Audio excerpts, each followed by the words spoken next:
Hi, everybody, and welcome to Dave, who is a highly experienced CIO working for Oxa. Oxa are a global company who provides technology and solutions that enables any vehicle to be self-driving anywhere at any time. This is our first edition of the Diary of a CIO, sponsored by Fruition IT and Fruition Consulting. And my name is Sarah Pawson, and I'm going to be the person that has the pleasure of chatting to Dave today about what life is like as a CIO.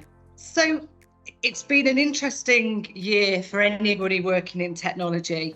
On the back of the kind of post-COVID boom that we've experienced to challenging economic times for any business.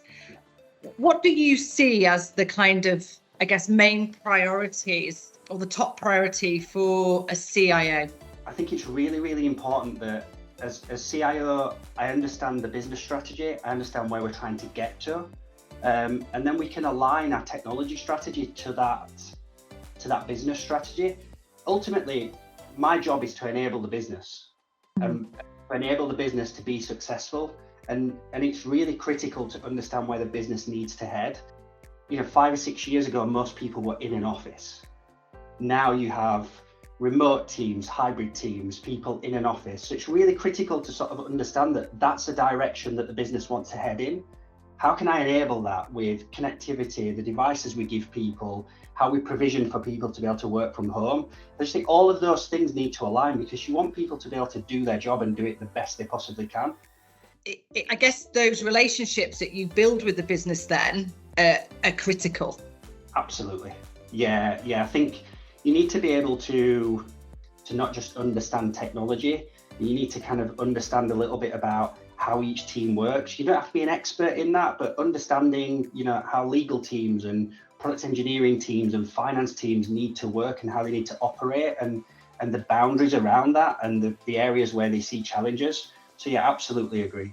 Do you think the role of a CIO has evolved significantly since you started out in the tech sector, perhaps becoming more aligned with the business, like you just said, being a key priority? How do you see it's changed? Definitely that. So I think the real sort of change over the last sort of 10 years or so maybe is about being more aligned to things like digital transformation and enabling that and helping the rest of the business with kind of transforming what were potentially manual processes into automation or better tools, better systems. Gone are the days where kind of IT teams sat in their own little corner and just did IT things and didn't really get involved with the rest of the business. We're now in a place where we can only be successful if we're working with the business, and the business needs to work with us to be able to do what they want to do faster, better, cheaper, more efficiently, more successfully. Yeah. I mean, I'd say every business now is really a technology business, isn't it? That whatever product or service they sell, it becomes irrelevant. Every business is kind of driven by technology. Obviously, you're working in a really innovative sector and I guess really interesting industry where, you're looking at what the future looks like for technology. I guess driverless cars. That must be really exciting. Where's your industry heading then in 3 to 5 years' time? Where do you see things? I think it's massively exciting. Like we're at the forefront of technology from an innovation perspective, but also we're at the forefront of technology from a societal impact. Like there are lots of industries that we can help who have problems with things like recruitment of drivers. If we look at sort of the work that we're doing around mass transit, and one of our customers out in the US, the industry for us is going to head towards moving people and moving goods. It's where the world needs autonomy now. Right. If you look beyond that, that's really the point that things like robo-taxis kind of become a bit more of a mainstream thing. But I think right now there are so many places that the world needs the types of solutions we can provide that are not just in a person climbing in the back of a car and getting driven to an event, or back home from work, that sort of thing. So I think there's so much that we can do and contribute that really kind of moves society forward and solves real world problems that exist right now. Does that matter to you as a person, that your values are aligned to what the business is doing, so it is solving real world problems? Definitely. I think one of the things that really attracted me to Oxa is not only the technology side of what the business is doing, but that we're solving problems that are difficult, but there's a real impact that we can have on the world. And that's brilliant. Like, as a combination of three things, really good innovative technology, really difficult problems to solve that can have an impact on the world and society. I think it's really hard to find another business where you could do those three things together, and surrounded by a group of fantastically brilliant people, both from a capability perspective and just generally as really good people. Working in such an interesting industry and sector that's so innovative allows you to attract those brilliant people that you can be around, which must be really exciting. So reflecting back then on your career, what do you feel has been your biggest achievement in your career to date? I started my career as an apprentice. Right. Oh, did you?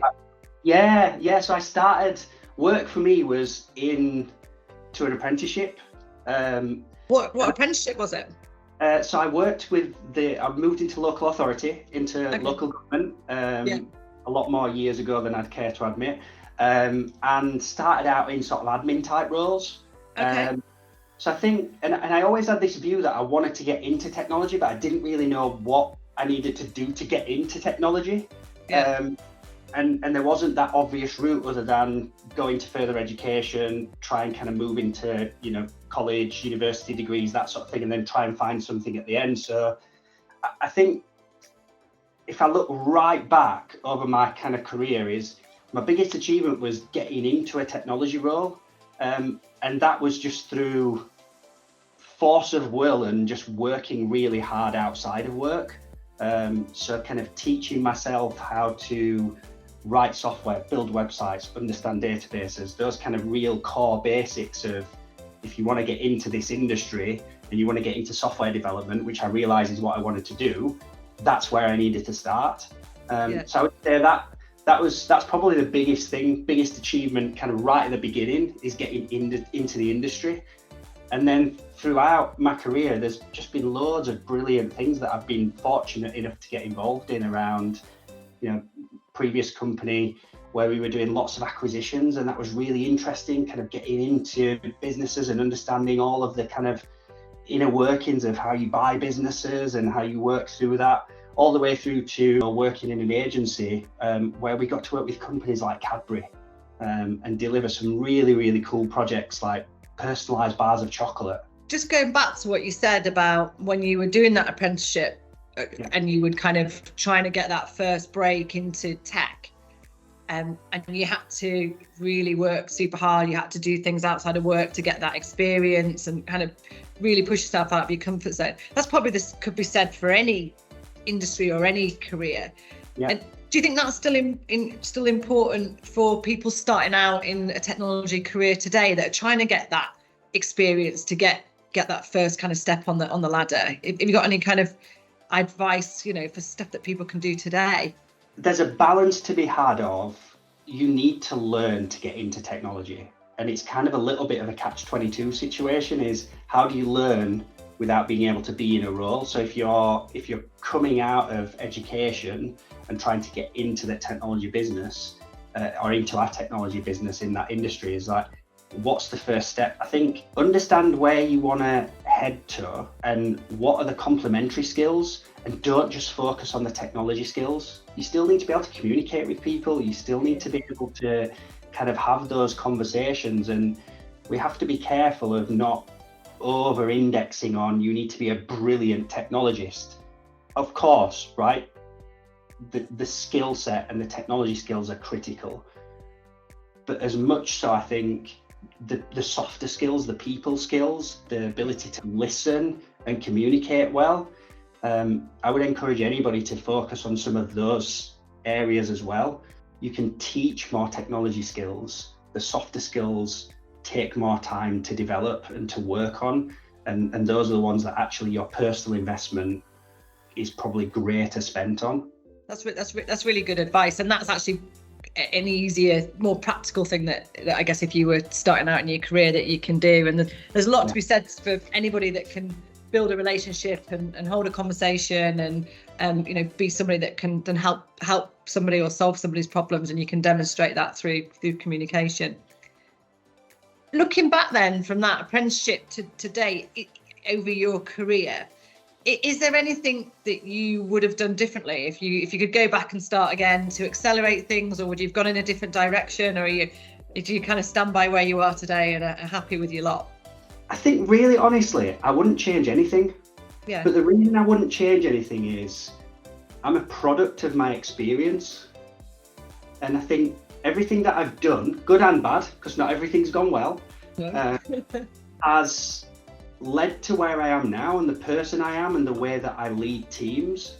And I just think if I changed any of that, I'm not sure I'd be where I was now.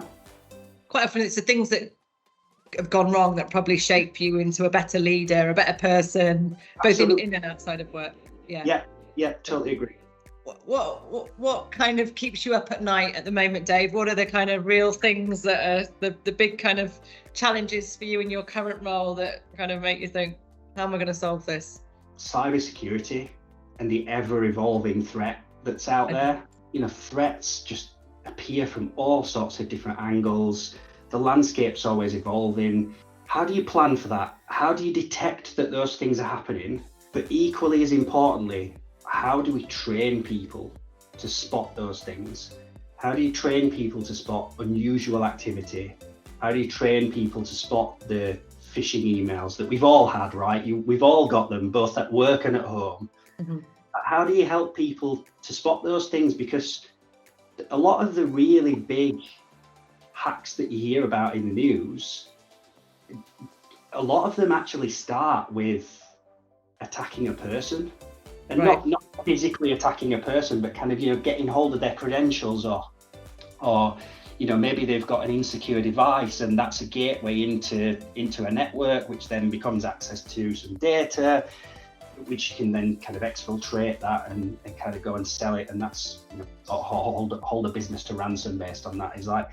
So I think there's loads and loads of technology solutions that will allow you to see things that are going on.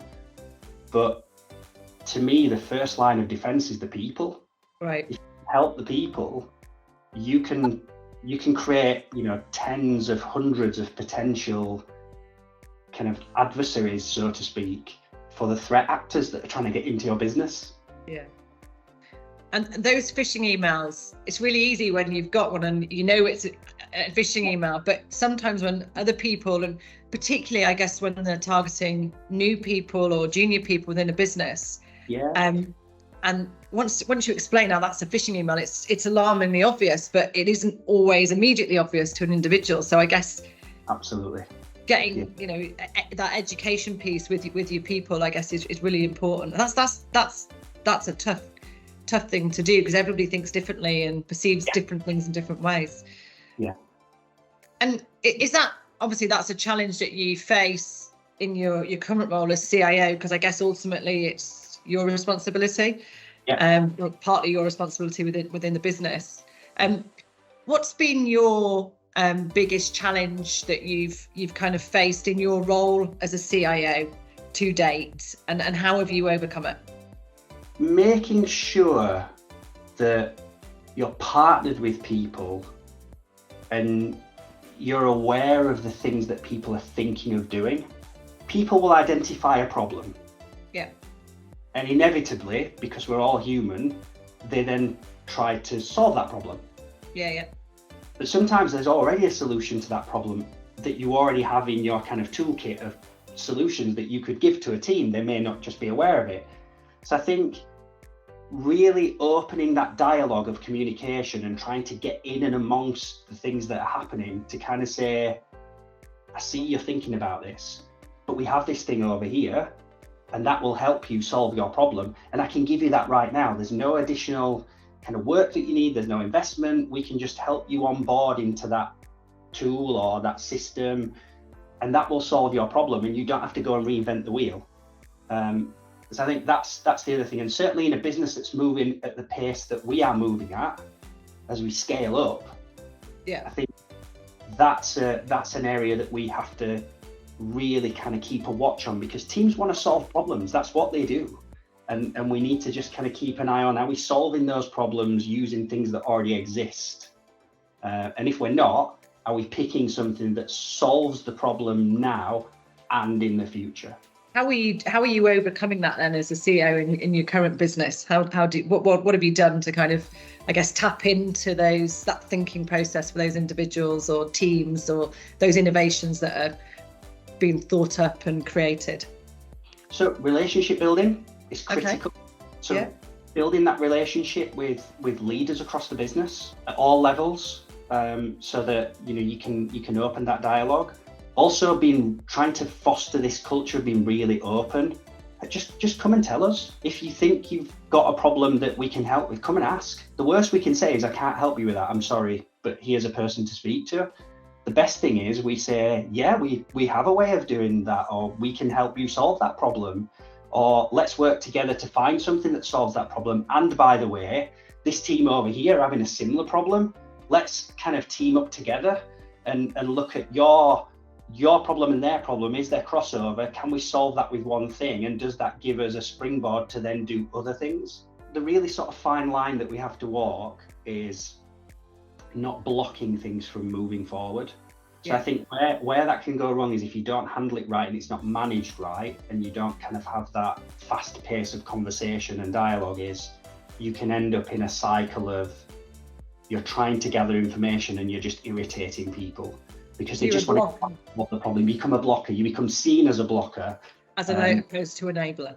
As opposed to enabling, yeah, absolutely that. Yeah, that's a toughie, I guess, for a CIO, because ultimately you want to enable things and.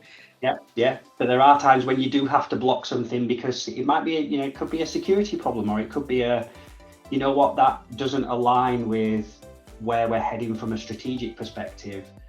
Can we delay? Can we hold off while we've done this thing because it enables us to do your thing quicker, faster, easier, more efficiently? How do you personally keep current with innovations and trends, particularly in, I guess, the autonomous drive sector that you operate in? Lots of reading, lots of books, lots of kind of online blogs, articles, etc. Listen to lots of podcasts. That's a really good way of kind of just digesting that information while you're out walking the dog or in the car on the way to work or anything like that. I've always loved to do that anyway. It's something that I've really found interesting. Like I'm in technology because I love technology. So reading about technology is great because I get to read about the thing that I enjoy doing anyway. I think that's the best way. And also, there's loads going on in our business. I just ask people questions. Yeah. And we've got a great, fantastic group of people who are really willing to share what's going on in their world, what they're doing, how they're doing it. And that's a fantastic source of extra knowledge and information and kind of just building on your technology expertise. That leads me on really nicely, because I guess when you work in an organization where you want that breadth of knowledge and that breadth of expertise, typically you find you get that more with a really diverse workforce. Yeah. And so I guess that's quite important to ensure you've got that broader perspective in your business. How do you, as a CIO, because this is a big challenge, when you're hiring and looking at retention of your teams, how do you keep your workforce diverse and inclusive and equal to be able to have those broader opinions? It is a challenge in our industry. It's a challenge everybody has in our industry, I think. There's no single solution, but what we're trying to do is do lots of things that add up to a more welcoming, more accommodating of everybody's needs business. There's been research that shows that, the more bullet points you have on your job description, the less likely certain categories of people are to apply for that role. Yeah. So we try and focus on, can we get across what we want succinctly so that we kind of don't alienate people from even applying. Then through our recruitment process, if people have additional needs, we cover that as part of the process. So we make accommodations. If people need a particular style of interview or a particular way of kind of going through that interview process, we'll have that conversation early on to make sure that we're being really open and kind of accepting that not everybody wants to have a video interview, or they want to use a certain type of tool or more comfortable face-to-face, all of those kind of things. And then our recruitment process involves a number of different people from different places in the business. Okay. So trying to remove that kind of bias of a hiring manager just recruiting just a person that they've only met. So anybody that interviews in our business will meet a peer.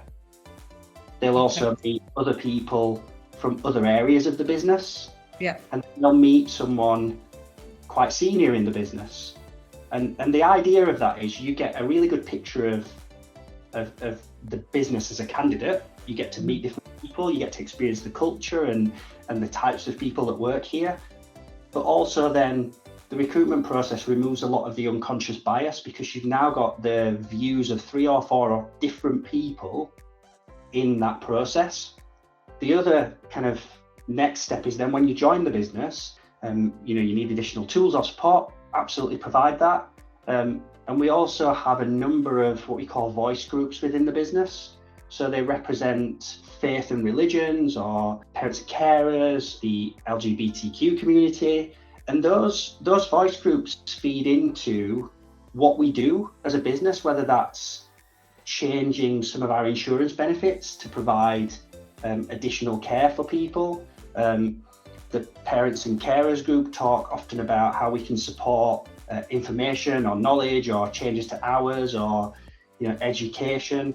And we try and do that and kind of really share what's going on. One of our voice groups regularly organises lunch, and the lunch is themed around a particular country or a particular kind of event that's happening. So that might be Thanksgiving, or it might be Diwali.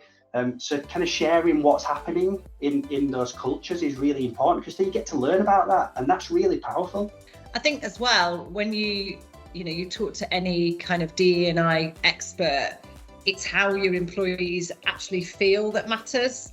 You can tick as many boxes, right down from your, anonymizing CV profiles and this broader interviewing perspective, which is great. But ultimately, when your employees land, it's how they feel working in your organization. And I guess those voice groups give everybody the opportunity to hopefully feel comfortable enough to share how they're feeling about how diverse and inclusive your business is. That sounds great. Is that one of your priorities then, as we look ahead to the next 12 months? Is hiring and having that inclusive team and diverse team one of your main priorities as CIO? And what are the others? If you had to give me your top 3 priorities, what would they be? Diversity of thinking and of the workforce and the people in the teams will never not be a priority.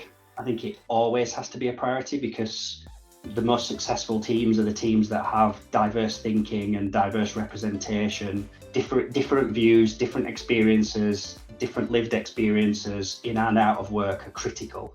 Everybody thinks about things in different ways because you're a product of your experience. I think in terms of other priorities, one of the things that I really try to focus on is this idea of removing paper cuts for people.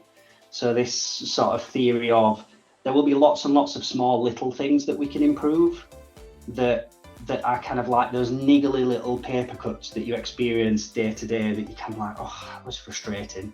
If we can remove lots of those, it lets people do their best work. And that's a real kind of area that is a focus for me. And I think the other thing is really leveraging the data that we have within the business to drive better quality of decision making. So, the more data you can bring into decision making, the easier it theoretically is. It's not always easier, but in theory, it's a little bit easier once you've got the data in front of you. I always say to the teams here that the answer to our problems is always found in the data, and to try and take emotion out of your thinking. thinking about people that might be watching this podcast today who are aspiring CIOs, or maybe people at the start of their career and journey as an IT professional, what advice would you give to someone who was looking to progress their career and had ambitions to become a CIO in the future? So assuming the technical side of things is taken care of, understand the broader business.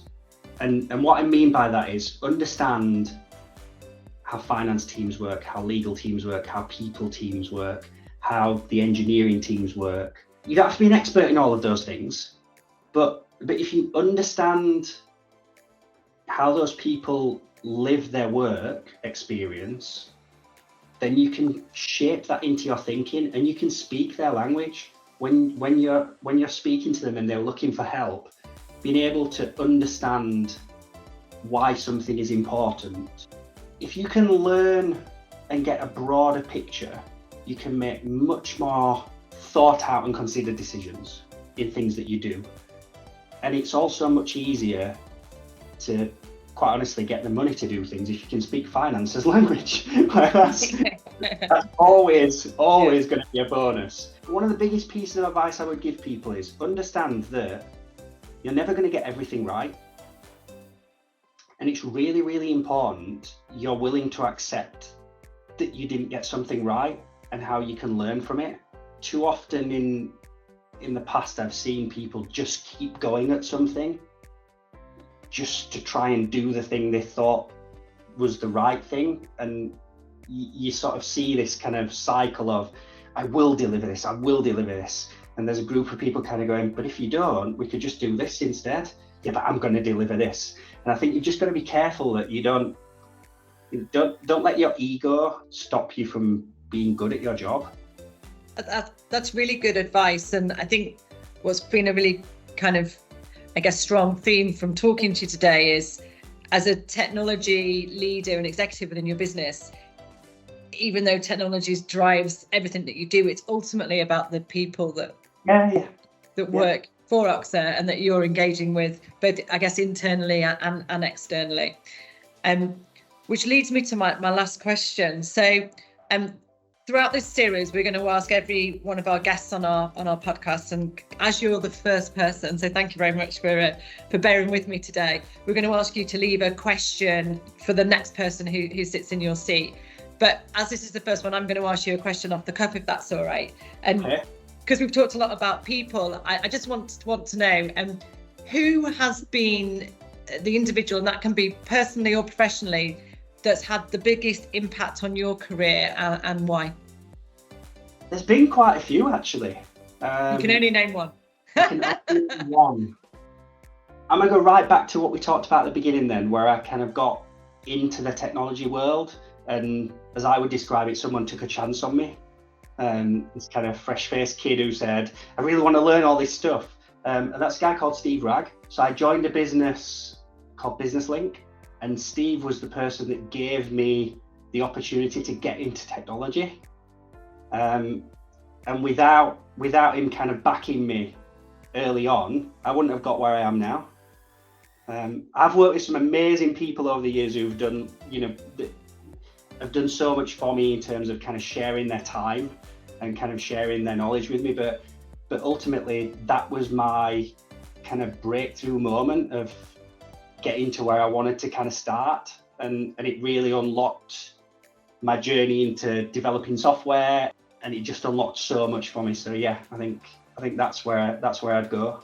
Well, it's been really enjoyable talking to you about your experience and your career. Really enjoyed chatting, and thank you so much for your time. And just that little snippet that you said there about giving people your time. You've given people 30 minutes of your time today, and I'm really grateful for that, and I'm sure that people that watch this will take some really positive tips and piece of advice for the future. So thank you ever so much. So that was our first episode of Diary of a CIO with Dave Stott, CIO of Oxa.